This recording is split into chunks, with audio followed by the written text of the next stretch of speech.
শঙ্কা আর অনিশ্চয়তা পেরিয়ে চূড়ান্ত হয়েছে বইমেলার দিনক্ষণ। 25 ফেব্রুয়ারি থেকে শুরু হয়ে 15 মার্চ পর্যন্ত চলবে বইপ্রেমীদের প্রাণের এই মেলা। এবার শতভাগ মওকুফ করা হয়েছে স্টলের ভাড়া, চলছে শেষ মুহূর্তের প্রস্তুতি। আরও জানাচ্ছেন জিনিয়া কবি সূচনা। এ গ্রেড ক্লিংকারের কনফিডেন্স সিমেন্ট, বাংলাদেশের হৃদয় জুড়ে। বইমেলা কবে হবে নাকি হবেই না, এ নিয়ে দফায় দফায় বৈঠক আর আলোচনায় জল ঘোলা হয়েছে অনেক। অবশেষে চূড়ান্ত হয়েছে বইমেলার দিনক্ষণ।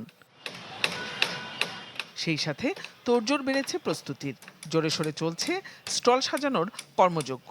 হাতুড়ি পেরেকের ঠোকাঠুকির শব্দে এখন সেই শঙ্কা উধাও। রমজানে বইমেলা নিয়ে অনেক প্রকাশক শুরুতে খুব একটা আগ্রহী ছিলেন না।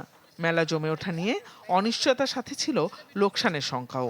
আর তাই প্রকাশকদের স্বস্তি দিতে এবার স্টলের ভাড়া শতভাগ মওকুফ করেছে সরকার। প্র্যাকটিক্যালি দেখছি যে রোজার মধ্যে কোনো পাঠক হবে না, ওটা তো পরে ঝড় বৃষ্টি কতটুকু হবে না পরে সেটা তো পরের ব্যাপার। তারপরে এখানে কিন্তু আমরা একটা বিমা করে নিই, আমাদের বলে সম্পূর্ণ ফ্রি করে দিলেন। তারপরে স্টল ওই 25 তারিখে নিয়ে গেলেন। আরেকটা ছিল প্যাভিলিয়ন, আমরা যারা প্যাভিলিয়ন নেই আমরা বলেছি আমরা কেউ প্যাভিলিয়ন এবার নিব না। ক্যাবিনেট থেকে আমাদেরকে বলা হয়েছে, তো সেটার প্রতি সম্মান রেখেই আমরা ন্যূনতম 3টা শর্তে আমরা এখন পর্যন্ত সম্মত হয়েছি যে আমরা মেলায় অংশগ্রহণ করব। বইমেলার পরিসর আগের মতো থাকলেও এবার কমেছে সময়ের ব্যাপ্তি।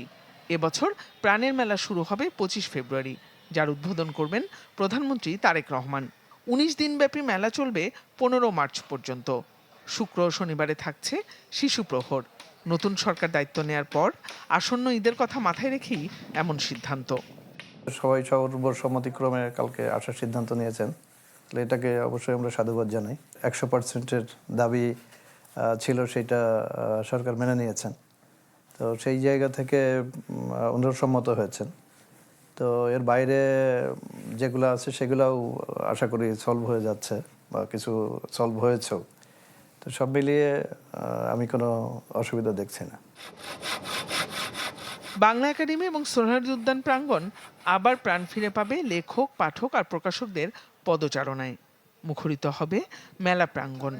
অপেক্ষা এখন কেবলই ক্ষণ গণনার। জিনিয়া কবি সূচনা, চ্যানেল 24, ঢাকা।